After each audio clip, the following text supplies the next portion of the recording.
Recipe is in which bottle and sort of how they all mingle together. Now, our first 4 roses bourbon was the bourbon that was introduced to the United States back in 2003. If you've ever heard of or had a yellow label, it's that exact same bourbon. We've just done a rebrand in the past couple of years. Now, this is our 80-proof product, aged for a minimum of 5 years, between 5 to 6. And this is going to be all 10 of our bourbon recipes mingled together. So even though this is our least aged product, it's actually going to be one of our most complex. Now what we'll do for these tastings is we're going to take a look at the color, we'll nose the bourbon, we'll give us some taste, we'll talk about all the smells and flavors that we're getting. When I look at the color of the bourbon, I like to hold that Glencairn glass up, tilt it a little bit on its side, it's got the nice wide base to really capture all that color. And I really like comparing it to another one of the bourbons.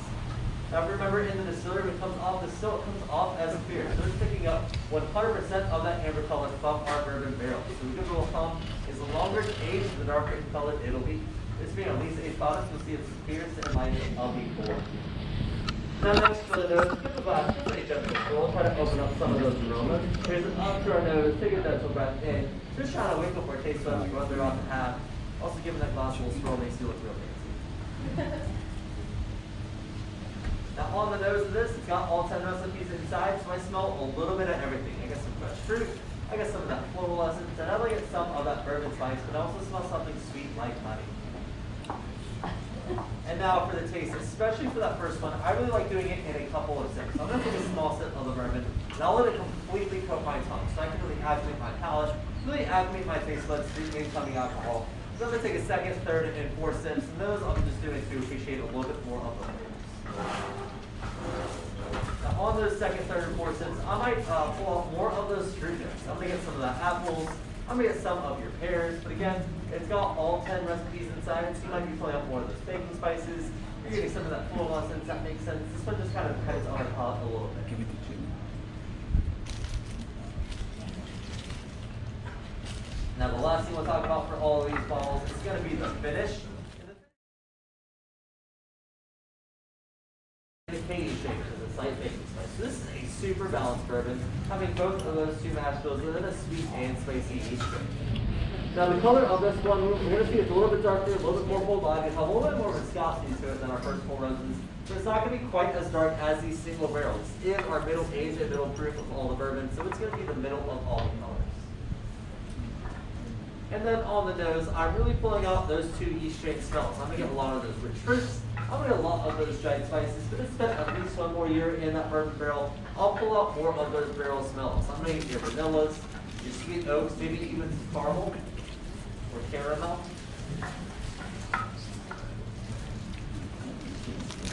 And then on the taste of this, again, those 2 yeast strains really pop for me. I get a good mix of some dried red berries with those dried spices from the front of my mouth all the way to the back. And I personally am going to pull out more of those spicy baking nut flavors. When I say spicy, I don't mean like heat spice, I mean more of those baking spices. I pull out more of those spicy nut flavors at first. Once I've opened up the bourbon, just a couple of drops, I'll actually pull out more of the fruit. So if you started with that fruit, you might add a couple of drops and then pull out more of the spice. This is a great bourbon to choose that one. You'll be an influencer. Oh, yeah, that's my goal. Now the finish of the small batch, I think, is real soft and smooth, maybe even softer than that first 4 roses. Even though it's got that little bit higher of a fruit. Still nice, long, and mellow though, but as the bourbon goes down, kind of in my chest, warm me up, give me that nice Kentucky hop.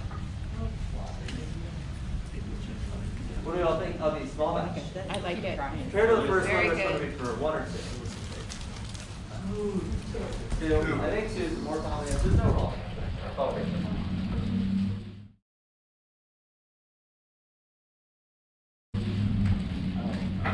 Now our third selection today is going to be the single barrel. The single barrel was introduced back in 2004. It is a 100-proof bourbon, aged between 7 to 9 years. This is going to be 1 single recipe. It's going to be the same recipe every single time.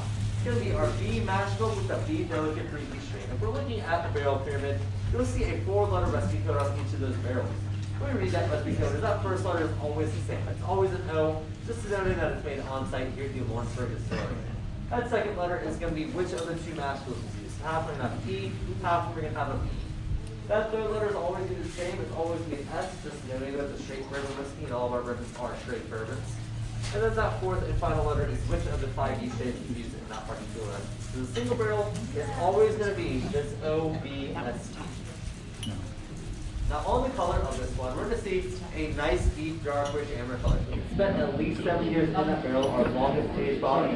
If you give it just a gentle swirl, you'll see how the bourbon sticks to the sides of that glass. We call that the legs of the bourbon. So as the oils pour straight from that barrel, straight from that wood over time. This one's had at least 7 years to pull its oils out.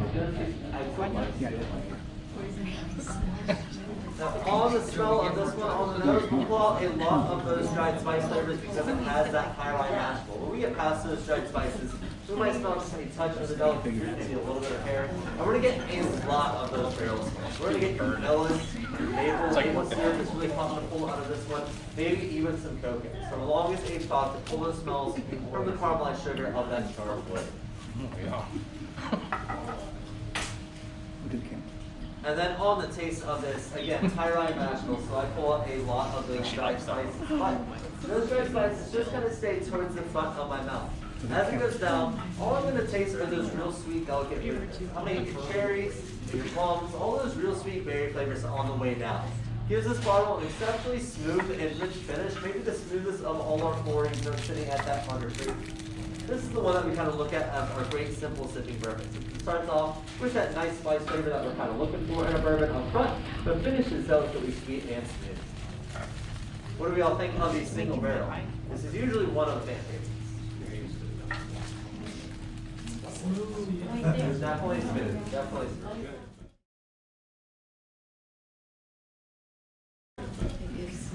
Alright, now our fourth and final selection today is going to be our small batch select. So the small batch select was introduced back in 2019, just a couple of years ago.